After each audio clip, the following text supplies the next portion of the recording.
Señoras y señores, gracias por venir. Estoy muy reconocido al economista Carlos Oliva, exministro de Economía, que un día como hoy renunció a su puesto en el gabinete de aquella época, que el presidente era Vizcarra, porque un día como hoy, ¿cómo está el señor Oliva? ¿Cómo le va? Muy bien, muchas gracias. Muchas gracias por venir, sobre todo en un día como hoy tan movido. Teníamos en agenda una serie de temas económicos un poquito más de largo plazo, pero la coyuntura nos gana, y la última coyuntura de la coyuntura son los 4.15 del dólar. ¿Qué le parece? Bueno, la verdad es que es lamentable para la mayor cantidad de peruanos, ¿no? Porque esto tiene una influencia directa en la inflación. Y hemos visto que por lo menos una tercera parte de la inflación que estamos viviendo ahora se debe a esta escalada del dólar. Y si el dólar sigue subiendo, pues los precios de una serie de productos también van a seguir subiendo. Van a seguir subiendo. ¿Y cómo irá el debate? Vamos a ver, porque el dólar va a estar escuchando, viendo. El doctor dólar, Mr. Dólar, o Taita Dólar, como se quiere explicar, va a estar viendo todos los canales de televisión y todo el mundo a ver qué es lo que ocurre. Así Eso es. que, o sea, puede variar durante la jornada, puede variar, ¿no? Seguramente que sí. Evidentemente. Como nunca en la historia del Perú, pocas ocasiones como esta para ver la relación estrecha que hay entre la economía y la política. Entre la crisis política o el desmadre político o la fiebre política y la fiebre no solamente pandémica del COVID, que se nos ha juntado estas dos cosas, estas dos pandemias, tremendo. Me hace recordar cuando se nos juntó el terrorismo con la inflación. Así es. Entonces la vida de la gente hoy día se ve muy afectada por esto, y la gente está haciéndose experta en política, en interpelaciones y cosas parecidas.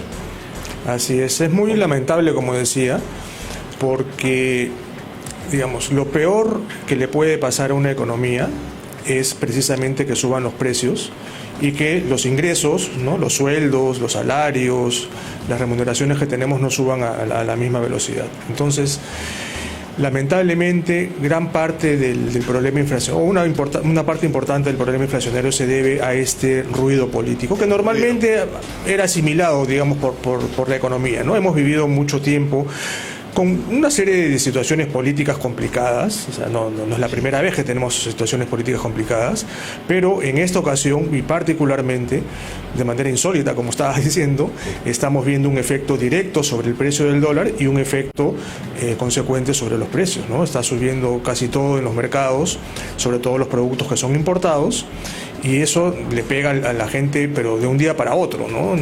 El efecto de la inflación sobre el bolsillo no se demora 2 años ni 3 años, en 2 días ya lo sientes, ¿no? Estamos teniendo pronósticos ominosos sobre cuánto vamos a crecer, o a decrecer inclusive, el próximo año. Exactamente. El MEF estuvo proyectando en agosto 4,8%. Sí. Ya el BCR bajó esa cifra a 3,4% hace un par de semanas. Y la mayoría de analistas privados están, digamos, siendo relativamente optimistas en alrededor del 2%. Y hay algunos que están ya hablando de 0 o incluso de cifras negativas. Y eso realmente es letal para el país, porque más allá de la recuperación que vamos a tener este año, lo que todavía no se recupera es el empleo. Claro. Y si el próximo año no crecemos o crecemos muy poquito, el empleo no se va a recuperar.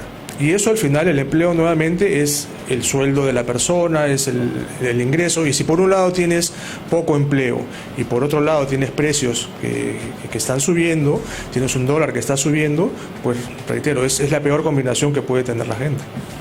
Para absorber el empleo o absorber la mano de obra de gente que se incorpora o debería incorporarse al mercado, ¿cuánto deberíamos crecer? Allí lo que tiene que crecer es la inversión privada, porque es el sector privado el que genera el empleo. ¿No? El sector público tiene desde hace 10 años más o menos 1.400.000 puestos y se ha mantenido más o menos en esa cifra. El sector público no genera por sí mismo empleo, es una cifra, digamos, que no sube. Pero sí, en el sector privado necesitamos que la inversión privada aumente para que eso genere, pues, que se cree más empleo. Y eso es lamentablemente el factor que el próximo año podría estar en 0% según el Banco Central. O sea, no podría crecer la inversión privada. Hay algunos que dicen que va a decrecer. Entonces, si la inversión privada no crece, lamentablemente el empleo no va a crecer y vamos a seguir con la precariedad que estamos viendo y no nos vamos a poder recuperar totalmente de la pandemia. Ese es el mayor riesgo que tenemos para el próximo año. De acuerdo, Carlos, con tu venia voy a ir con Marcial Videla, que me parece que está entrevistando a algunos congresistas que estarán pues poniéndose algunos rodilleras, haciendo calistenia. Antes se ponía uno frotación charcot antes de salir a la cancha, ¿no? Ahora algunos estarán con un paquete de Irudoit, por ejemplo, muy bueno también, ¿eh? Pero en fin, Marcial está, me parece, con la congresista Norma Yarrow.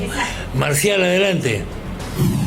Para los amigos de Pepe Radio y Vuelas Televisión, declaraciones de la parlamentaria Norma Yarrow antes de hacer su ingreso aquí al hemiciclo del Congreso de la República. Escuchemos. Es una provocación, eso se lee, no hay que ser muy inteligente para definir que es una provocación clara. Nosotros no vamos a caer en provocaciones, vamos a mantener la institución que es el Congreso de la República, el único, digamos, órgano del gobierno, del Estado, mejor dicho, que está defendiendo la democracia. Y hoy nosotros representamos a todos los peruanos, a esta inestabilidad económica en que nos está sumiendo Pedro Castillo por este gobierno. Así que vamos con fe, con mucha fuerza, sin dar un paso para atrás, muy por el contrario, a defender la democracia en nuestro país. No nos cierran el Congreso. Congresista, rapidito, pero la última palabra tiene el mandatario y sin embargo ya lo ha desautorizado al primer veído. Entonces, ¿cuál es el motivo de insistir acá? No lo ha desautorizado. Una cosa es que el señor Pedro Castillo haga una conferencia de prensa, desautorice públicamente al señor Pedro, ahí le diremos, señor presidente, usted está gobernando. Hoy solamente ha mandado un tuit y por tuit no se gobierna este país. Muy bien, hemos conversado aquí muy rápido, hace su ingreso la parlamentaria Norma Yarrow. Ahí. Es que lamentablemente lo que el público siente, y esto se manifiesta en encuestas, es que no está gobernando. Lo peor que puede pasar en un barco que está en tormenta, como estamos viviendo una tormenta, tenemos el tema del COVID, es decir, ¿dónde está el piloto? La famosa frase, ¿no? Y ahí esto tiene una repercusión económica enorme, ¿no? Definitivamente, ¿no? Yo recuerdo al inicio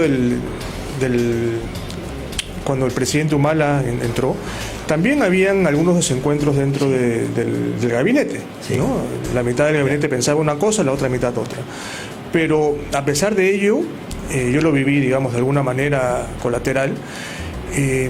Primero que los trapitos se limpiaban dentro de la casa, no veíamos estas confrontaciones a través de los diarios o de la televisión, ¿no? Y al final pues el presidente Humala tomó una decisión y el gabinete se encaminó y al final yo creo de su gobierno tuvimos uno de los mejores gabinetes en términos de capacidades técnicas de los ministros, ¿no? Ahora estamos viendo algo que nuevamente es insólito, ¿no? Estamos viendo estas peleas públicas, desautorizaciones públicas, cosas que aparentemente se dicen por un lado, pero se hacen otras cosas, y eso definitivamente pues tiene un efecto en la economía, ¿no? Y el efecto donde se ve, digamos, la variable que capta esto son las encuestas que hace el Banco Central todos los meses sobre las expectativas, ¿no? Y las expectativas de los agentes económicos, de los inversionistas, de los consumidores, están decreciendo, están en lo que se llama en un tramo pesimista, ¿no? Entonces, lo cual significa que más gente piensa que esto va a ir mal a que va a ir bien. Y eso al final es la variable que nos indica que la inversión privada del próximo año no podría recuperarse como uno quisiera para generar ese empleo que todos queremos. Entonces, mientras las expectativas estén en este tramo pesimista, las perspectivas que podemos tener para el próximo año no son las mejores. Y como tú decías, gran parte de este pesimismo tiene que ver con estas confrontaciones que estamos viendo, la falta de liderazgo, la falta de claridad en una serie de temas, las confrontaciones públicas, etcétera. ¿Cómo se prepara un ministro para una interpelación, Carlos? Por tu experiencia, aunque no fue muy larga como ministro, pero de todas maneras sí, hay una dinámica ahí. ¿Qué tipo de informes tiene que preparar? ¿Qué tipo de documentos tiene que leer?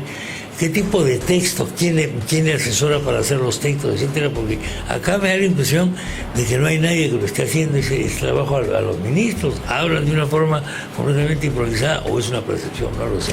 Sí, a ver, mira, yo estuve, primero de viceministro cerca de 3 años y medio, y después de ministro cerca de 1 año y medio, ¿no? En total como 5 años como alto funcionario del MEF.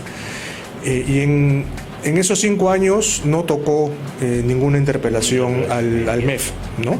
Sí interpelaron en algún momento a otros ministros. Y cuando hay una interpelación, básicamente lo que hace el Congreso es enviar una serie de preguntas. Sí. Y el ministro tiene una semana, cierto tiempo para poder prepararse. Entonces el ministro, cuando va a ir, tiene que responder uno a uno las preguntas. El relator del Congreso va a leer la pregunta y se le va a dar un tiempo al ministro para que él pueda responderlas. Una vez que responde las X preguntas, no sé cuántas le están haciendo en esta ocasión al ministro, una vez que él responde todo, ya se inicia el debate y ahí pueden haber algún tipo de repreguntas, ¿no? Entonces vamos a tener todo el día seguramente este tipo de... Esto es todo el día. ¿Cuán importante es que el ministro conozca todo lo que ocurre en su sector y que tenga gente a su alrededor que le pase papelitos o WhatsApps o no sé qué, o Twitter, ¿no? Sí.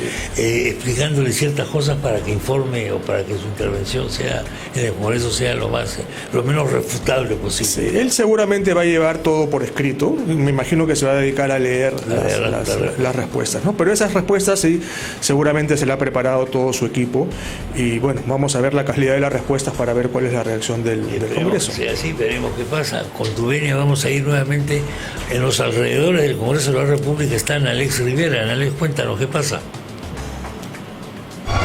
Bien, nosotros a esta hora establecemos un contacto desde los exteriores del Congreso de la República, específicamente en la avenida Bancay con el Jirón Junín. Recordemos que hoy el ministro de Trabajo, Iber Maraví, será interpelado por presuntos vínculos con el terrorismo y en dado caso podría ser censurado, lo que ocasionaría que deje el cargo. El premier Guido Bellido adelantó que presentaría una cuestión de confianza ante el Congreso de la República por Maraví. Nosotros, como le indicaba, nos encontramos en la avenida Bancay, justo con el Jirón Junín, en el centro de Lima, en los exteriores del Congreso de la República. Vemos la presencia también de diversos simpatizantes que se encuentran acá en este punto de la ciudad.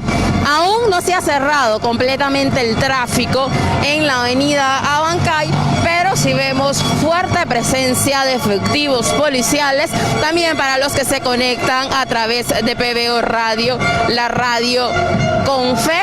Vamos a seguir en este punto de la ciudad llevándoles información de generarse algo. En la calle vamos a ver qué pasa con la calle. El otro escenario, siempre este es un circo, con perdón por la expresión, no se va a interpretar, de 2 pistas o de 3 pistas. Una de las pistas es el hemiciclo y la otra es la calle, ¿no? Donde puede haber enfrentamiento con los grupos contrarios. Todo esto está ocurriendo, Carlos, en medio de la incertidumbre causada por esta visita, para mí también insólita, volver con la palabreja esta, de Bellido a la sede de Plus Petrol. Así es. A entregar su memorándum sobre la reunión que van a tener el día 6, creo. Sí, es una actitud totalmente política, ¿no? No tienen... Primero que Perupetro es el encargado de negociar los contratos. Claro. Perupetro es una empresa que depende de FONAFE, que es el holding de las empresas, y FONAFE está presidido por el ministro de Economía. El premier o el primer ministro es parte del directorio, pero el que la preside es el ministro de Economía. Entonces, a la postre, es el ministro de Economía el que tendría que estar, si es que se quiere hacer algún tipo de actitud al respecto, es el ministro de Economía en representación de FONAFE como presidente del directorio el que tendría que llevar, o no llevar en realidad, sino hacer las notificaciones que tengan que hacerse, ¿no? Entonces, la verdad que este es un tema que no se entiende porque se mezclan muchas cosas, ¿no? Se dice que para masificar el gas, para que llegue a todos los peruanos hay que expropiar Camisea, o se puede expropiar Camisea, o hay que cobrarle más impuestos. La verdad es que no tiene mucho sentido lo que se está diciendo. Entonces, sí, esperemos que se aclare. No hay una relación entre una cosa y otra. No. Confían ellos, me parece, los que piensan así, en que esta narrativa básica de la empresa explotadora que se ha adueñado del recurso del Perú, esto pues tenga éxito, ¿no? No sé si lo va a tener, mediáticamente hablando o en cuanto a la narrativa, pero un poco me parece que esa es la apuesta. ¿Vamos al Congreso? Vamos a ir al Congreso, sí, en cualquier momento. Carlos, un día como hoy, hace 2 años, se produjo el cierre del Congreso. Hoy día, de repente, estamos acercándonos a un escenario parecido. ¿Por qué renunciaste? Yo renuncié una decisión que se tuvo que tomar en minutos, porque yo particularmente no me esperaba que el presidente iba a anunciar lo que anunció. Y yo no estaba de acuerdo, no necesariamente por el punto de vista legal, porque yo no soy abogado, y para mí era en ese momento muy difícil saber si era constitucional, no era constitucional, yo no tengo esas capacidades, digamos. Pero sí creo que no era una decisión correcta, más allá de si era o no legal, ¿no? No era una decisión correcta. Yo creo que se podía seguir trabajando con el Congreso en ese momento. No era nada fácil la relación con el Congreso, pero nadie dijo que esto iba a ser fácil, digamos. Entonces, se tenía una relación con el Congreso, teníamos una serie de proyectos para presentar, teníamos toda una agenda de trabajo para los meses siguientes. El fin de semana anterior, todo mi equipo en el MEF estuvo trabajando unas propuestas para que nos den facultades para legislar en una serie de temas. Entonces teníamos toda una agenda de trabajo con el Congreso y entonces en ese momento no me pareció la decisión adecuada, digo, más allá de lo legal o no, que yo sé que hay posiciones para los dos lados, pero ese no es mi tema. En todo caso sí, tomé una lamentable decisión, porque la verdad es que estábamos preparados, estábamos con muchas ganas para seguir avanzando con el plan de infraestructura, el plan de competitividad, una serie de temas que habíamos estado, hacía 1 mes y medio habíamos, junto con el presidente, habíamos anunciado el plan de competitividad y el plan de infraestructura con 52 proyectos. Teníamos toda una agenda de trabajo que lamentablemente quedó trunca. Ojalá te hubiésemos hecho caso, o te hubiese hecho caso el Perú o quienes toman las decisiones. Carlos, muchas gracias. Bueno, un gusto estar acá. Vamos a conversar otro día sobre temas más trascendentes, digamos, en el sentido de que la economía del país, pero de todas maneras, hoy día hemos tenido que hablar sobre estas cosas coyunturales. Muchas gracias, Carlos. Un gusto.